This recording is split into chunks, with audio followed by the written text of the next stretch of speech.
Hi welcome to our ಕರುನಾಡು ಅಡ್ಡ YouTube channel.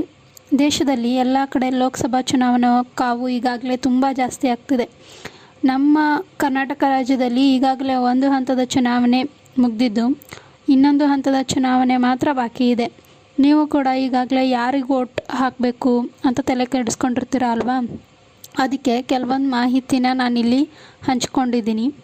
ಇದರಿಂದ ನಿಮಗೆ ಯಾರಿಗೆ ವೋಟ್ ಹಾಕಬೇಕು ಅನ್ನೋದನ್ನು ಸ್ವಲ್ಪ ಯೋಚನೆ ಮಾಡಿ ನಿಮ್ಮ ವೋಟ್ನ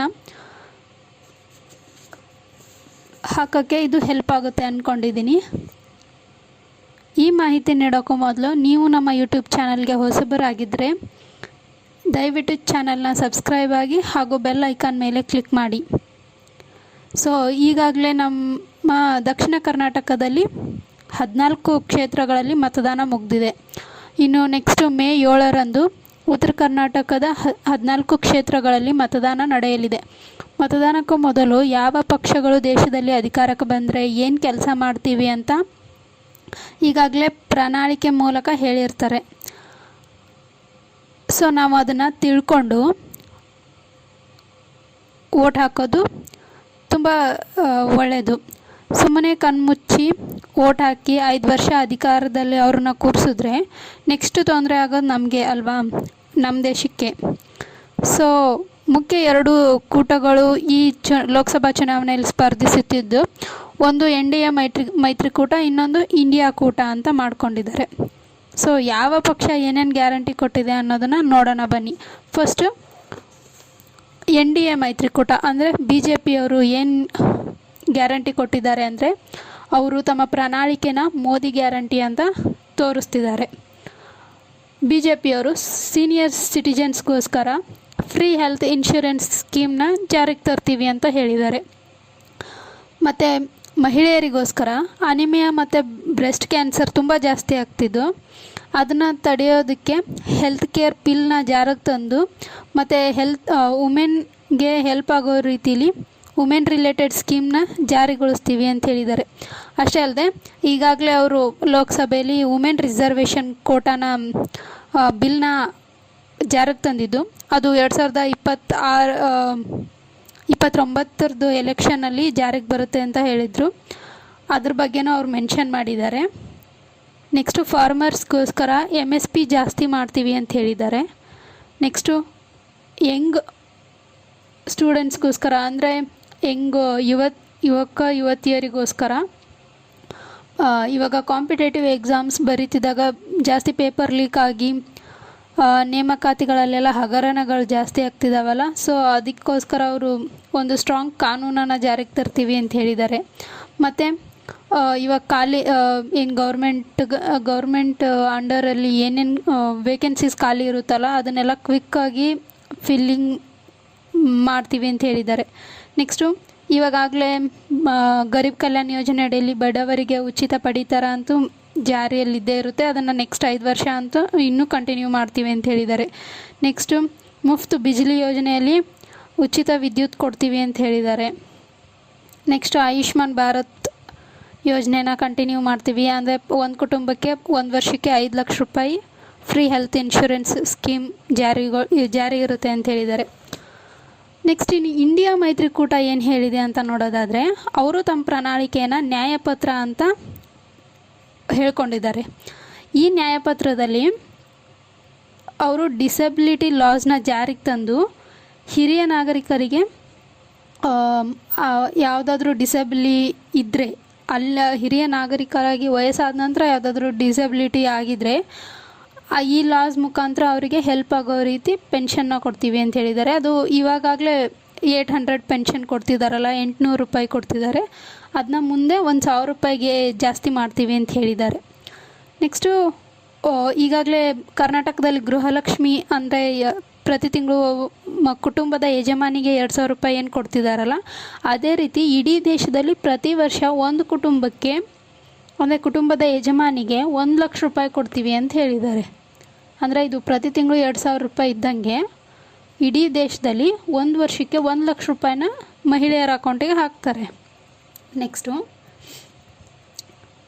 2025ರಿಂದ ಮುಂದಿನ ವರ್ಷದಿಂದ ಸೆಂಟ್ರಲ್ ಗೌರ್ಮೆಂಟ್ ಜಾಬ್ಸ್ನಲ್ಲಿ 50% ರಿಸರ್ವೇಷನ್ ಕೊಡ್ತಾರಂತೆ ಮಹಿಳೆಯರಿಗೆ.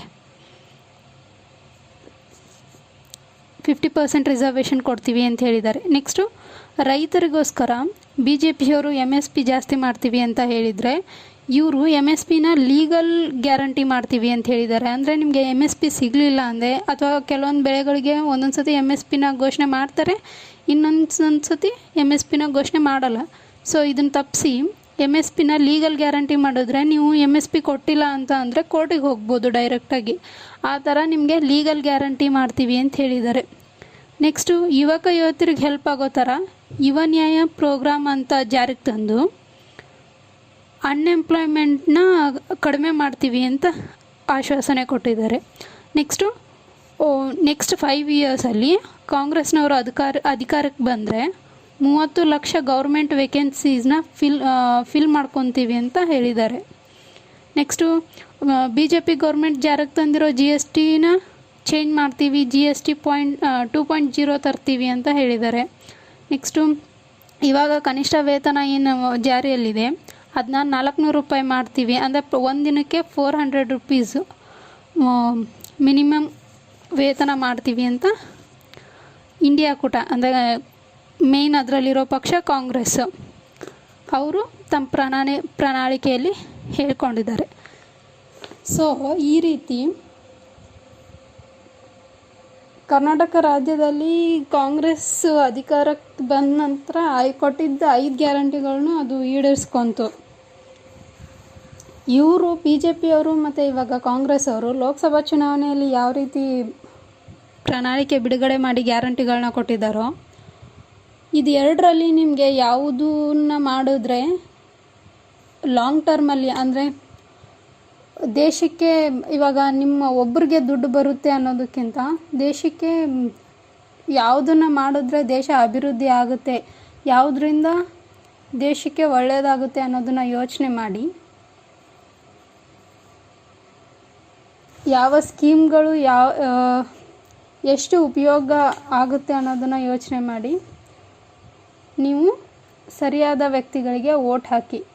ನೀವು ಒಂದು ದಿನ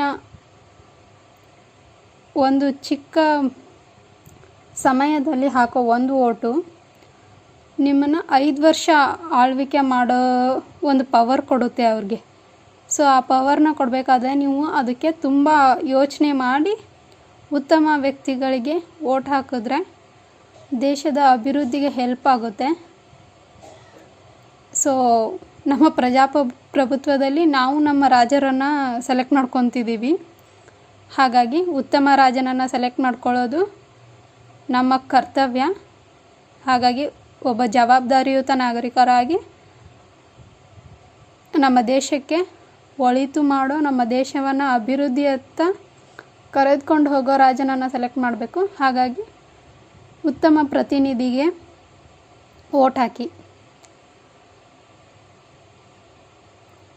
ಈ ವಿಡಿಯೋದಿಂದ ನಿಮಗೇನಾದರೂ ಒಂದು ಸ್ವಲ್ಪನಾದರೂ ಮಾಹಿತಿ ಹೆಲ್ಪ್ ಆಗಿದ್ದಲ್ಲಿ ದಯವಿಟ್ಟು ನಮ್ಮ ಯೂಟ್ಯೂಬ್ ಚಾನಲ್ನ ಸಬ್ಸ್ಕ್ರೈಬ್ ಆಗಿ, ಈ ವಿಡಿಯೋಗೆ ಲೈಕ್ ಆ್ಯಂಡ್ ಕಮೆಂಟ್ ಮಾಡಿ, ನಿಮ್ಮ ಫ್ರೆಂಡ್ಸ್ಗೆಲ್ಲ ಶೇರ್ ಮಾಡಿ. ಪ್ಲೀಸ್ ಎಲ್ಲರೂ ವೋಟ್ ಮಾಡಿ, ಸರಿಯಾದ ವ್ಯಕ್ತಿಗಳಿಗೆ ವೋಟ್ ಮಾಡಿ. Thank you.